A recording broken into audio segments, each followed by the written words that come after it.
Hello everyone and welcome to Maker Mondays with Harris County Public Library.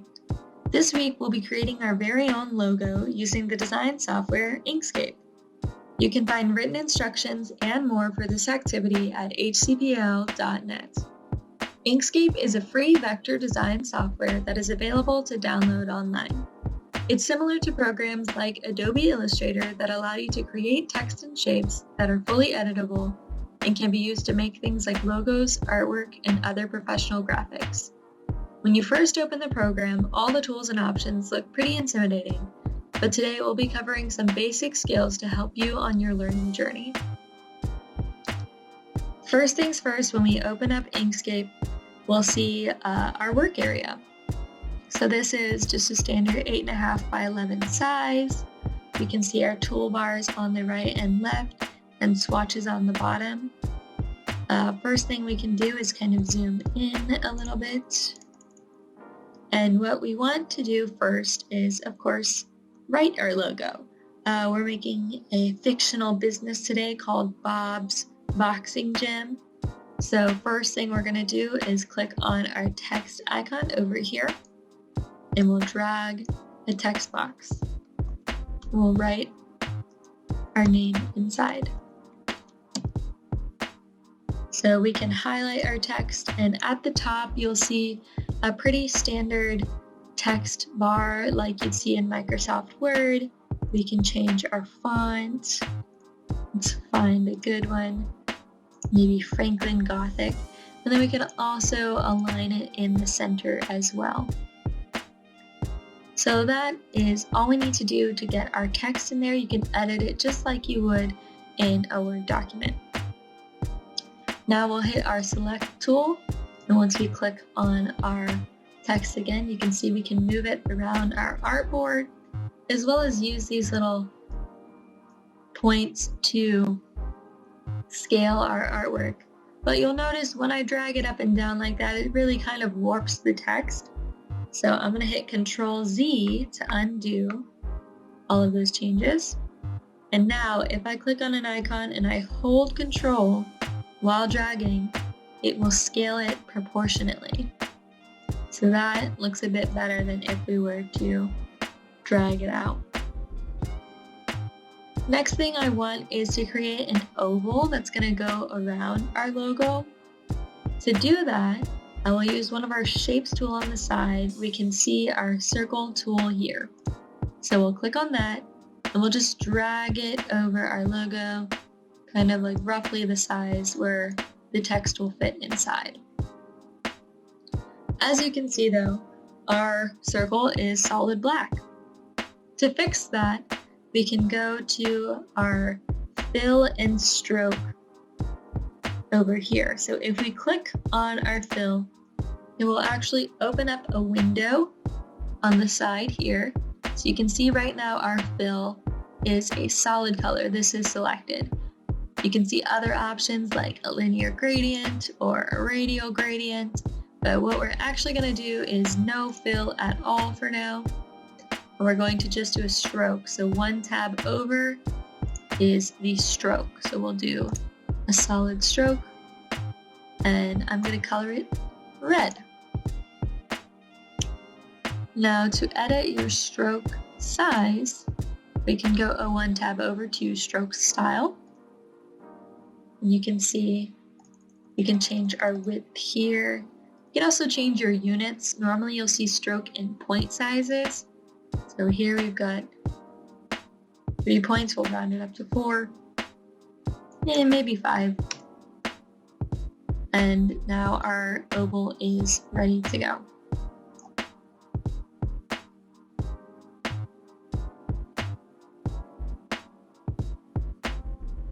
The next thing I think we should add to our logo is some more graphics. So we're going to add a few stars on each side of our text. To do that, there's actually a star tool in Inkscape. We'll find it right on this left side here.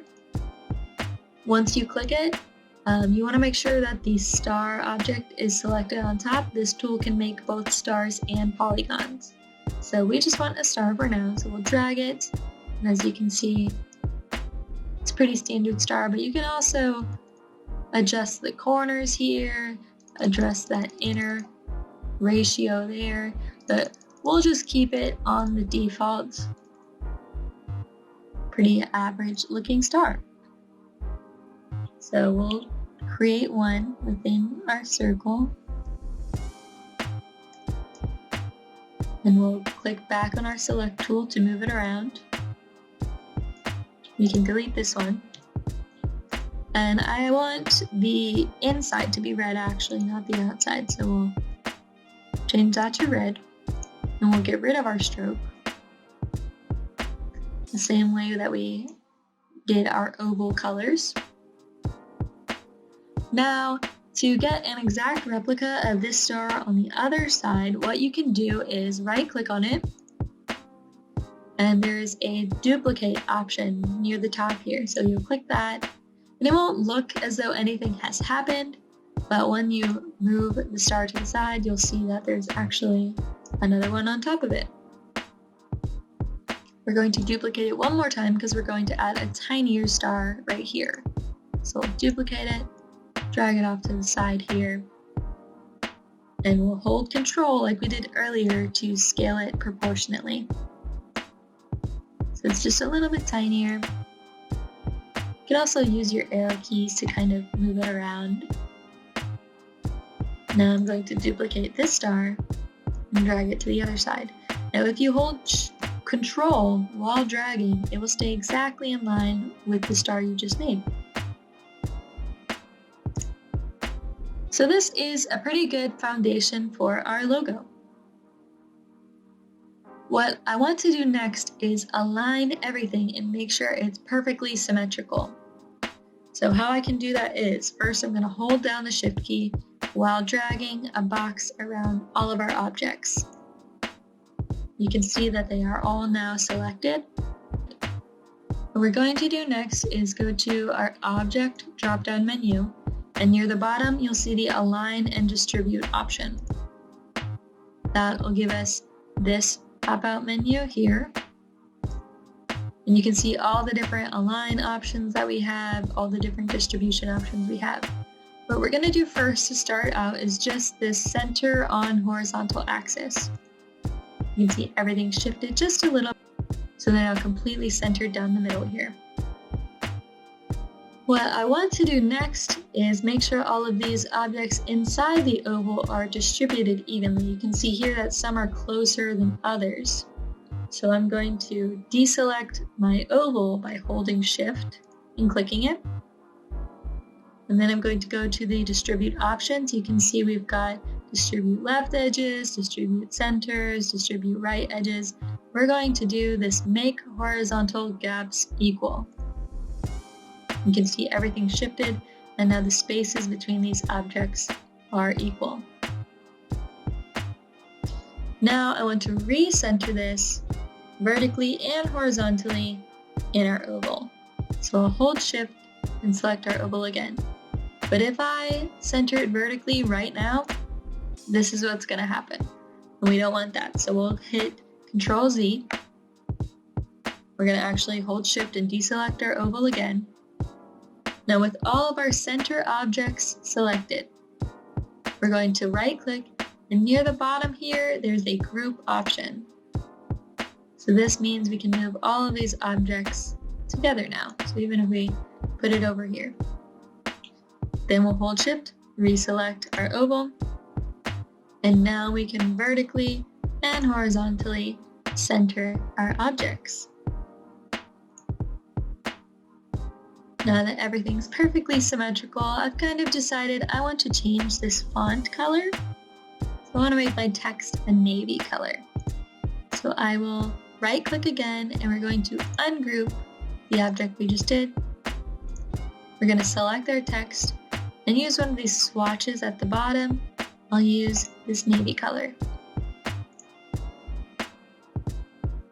This looks good.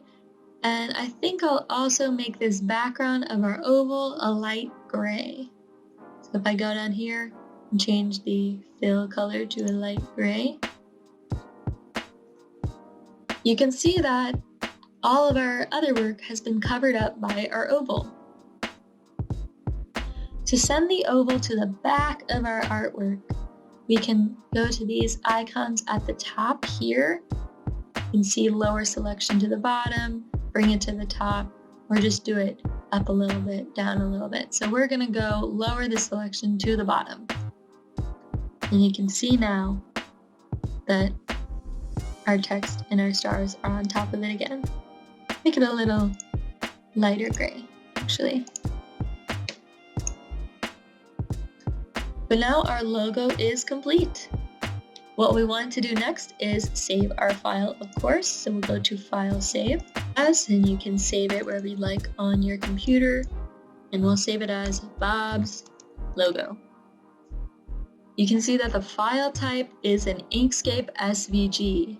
So an SVG is an editable file type, meaning you can open this up anytime in Inkscape again, and you can change the text colors, manipulate the shapes.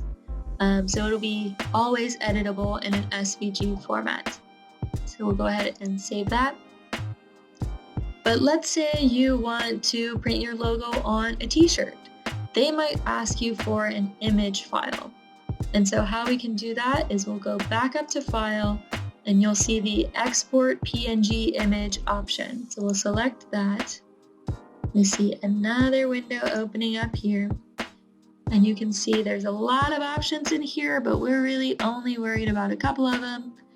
Here, you can see what exactly you'll be exporting. This exports the whole page, and we don't necessarily need the whole page. We just want our objects here. So we can go to the drawing option. That's just going to export our objects on the page. You can also alter the image size.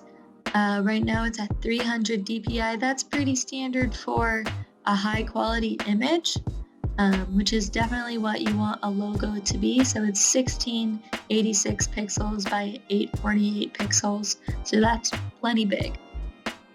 You'll also want to make sure you know where you're saving your file. So here you can go back to your File Explorer, and it'll open up whatever folder you want it to be in. And we'll call this one Bob's Logo for T-shirts. Can hit save, and then to finalize exporting your image, you have to hit this export button at the bottom.